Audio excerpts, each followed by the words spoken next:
I rarely talk about Tasmania, but it's about time I do. I actually have family members who live there. Tasmania is metaphorically under attack from its own people. Now, of course, most Tasmanians, almost 80%, were born in Australia. This is their native land. They have no other land to go to. So it may come as a surprise, or not, that Aboriginal Tasmanian protesters and their supporters have set up camp outside the state's Parliament House, demanding a so-called treaty. They have moved in without a permit, but of course they claim that they don't need one, as it is their land.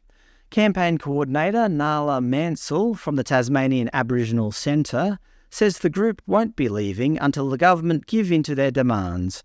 At the rally, she said, "We demand a treaty. We are here on our land, and we will not move until the Premier comes out, speaks to the people, and agrees to legislate for a treaty."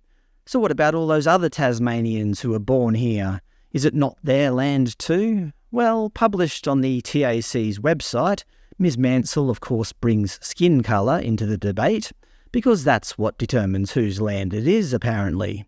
She said, "It's been 220 years and white people still haven't asked us for permission to be on our lands. So why would we apply to the government for permission to be on our own lands, which we have never ceded, given away, sold or agreed to hand over ownership of?"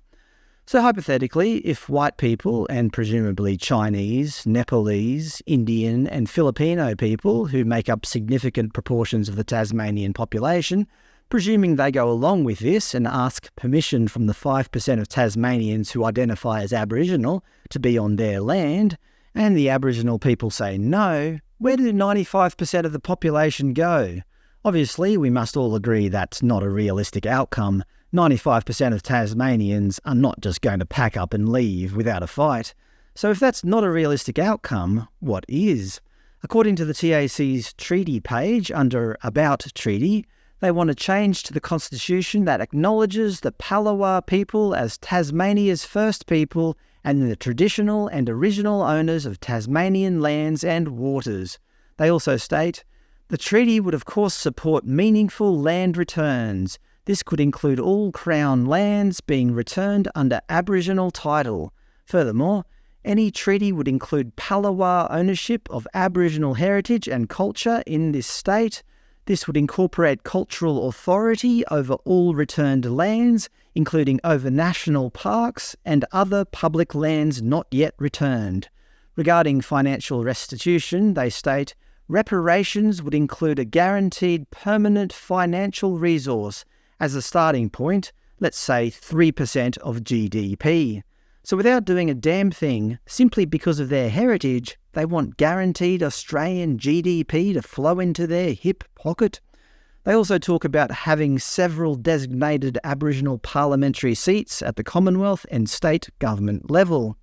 Interestingly, according to the TAC's rulebook, one's membership can be cancelled from the corporation if one misbehaves, whatever that means. Apparently it's okay to break the law and camp out on the lawns of Parliament House without a permit, so I'm not exactly sure how they define misbehaving.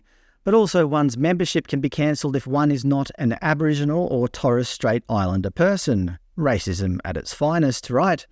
But one glaringly salient question, what the hell do Torres Strait Islander people have to do with Tasmania? For those of you who aren't geography buffs, the Torres Strait is approximately 3,568 kilometres from Tasmania. I do not believe for a second that the islanders' traditional wooden dugout canoes could have possibly travelled that distance. So why are Torres Strait Islander people eligible for membership and therefore reparations and land returns and so on for a Tasmanian-based Aboriginal corporation? It's just nonsensical, is it not? Anyway, that's the current state of play of Indigenous affairs in Tasmania. Give us our land back, or we'll camp out on the lawns of Parliament House until you capitulate.